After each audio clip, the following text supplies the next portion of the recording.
Hello, everyone. I just wanted to give a short little message today about reopening the church. Now, of course, the governor came out and he made his great statement that he wants the churches back open. That's wonderful, and the Archbishop was very excited about this as well. So he called together the priests, the Presbyteral Council, and went down to that meeting. But there's a few things kind of on the table here that we have to be cautious about. It's not just immediately that we're going to go back to everything being just the way it was immediately. We kind of came in, they were saying we kind of came in on a certain trajectory, and we're going to have to climb back out on a certain trajectory as well. One of those things, the bishop or the governor, has already given a couple of stipulations. First of all, that we have to leave a pew in between empty. So every single pew, that is full, we have to leave the next one empty, and so on and so forth. Now, this immediately cuts our capacity down by half. Then they said that we need to still continue practicing safe social distancing. And so in between families, we also have to keep and maintain a distance of about 6 feet. Well, this also can severely diminish our capacity, maybe even down to a quarter or less of our normal capacity. So the Archbishop said these are all very serious things that we have to examine.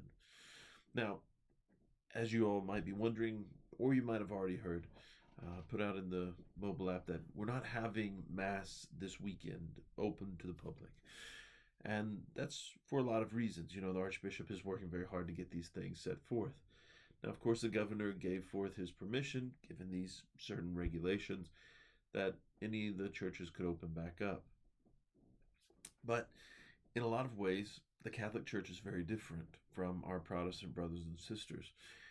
Whereas they don't have to receive the Eucharist, or they don't have a Eucharist, or they don't have anything like the Eucharist. After all, the Catholic Church is the only place that has the body, blood, soul, and divinity of Jesus Christ through that apostolic succession, that everyone else can kind of just have their sermons. They can just come in and let people sit, and they can preach to them, and they can sing, and they can go about what they normally do. But for us, the point of Mass is the Eucharist. It's Jesus Christ. We don't want anything else. If we were to just have a general service, it would be not satisfying. Or if we opened up the doors and just let everyone sit in there, but then we weren't able to distribute communion safely, that's not what we're hungering for. We're not hungering just to be inside of a building. We're hungering to be together to receive the body and blood of Jesus Christ. And so the Archbishop is trying to work very hard on solutions for this, on a plan that we can bring forth to help people come back to the Eucharist, because that's the most important thing for us.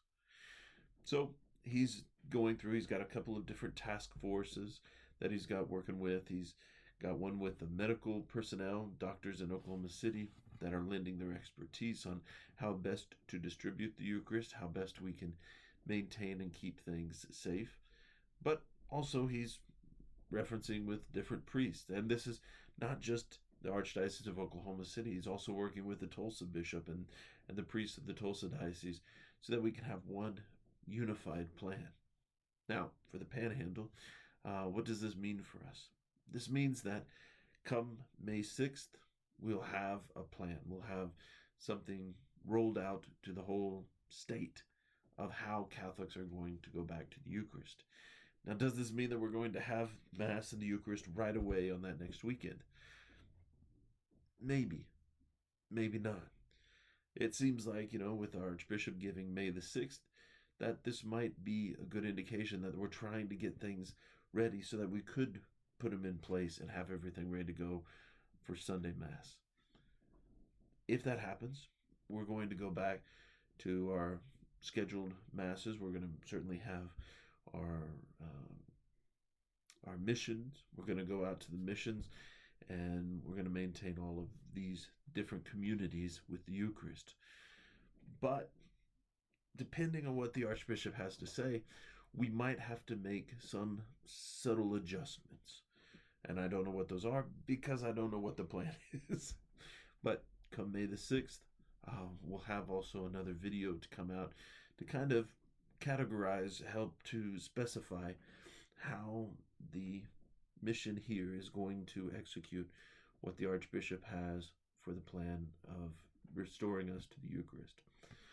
So, all that long and the short to say, this weekend we will still have our online masses, and encourage people always to come and pray with us, and also continue to make your donations online. We just added, very excitingly, we added Hooker to our online giving. We're still working a little bit on Beaver to get some final things wrapped up with the company to get everything streamlined for that. But to go ahead, I encourage you all to try that out. And if you haven't been, go to panhandlecatholic.org/give and scroll down to the bottom of the page, and there's these little cards, title cards that are flipping around there, and it'll tell you how to give online. So, as always, God with you all today and every day.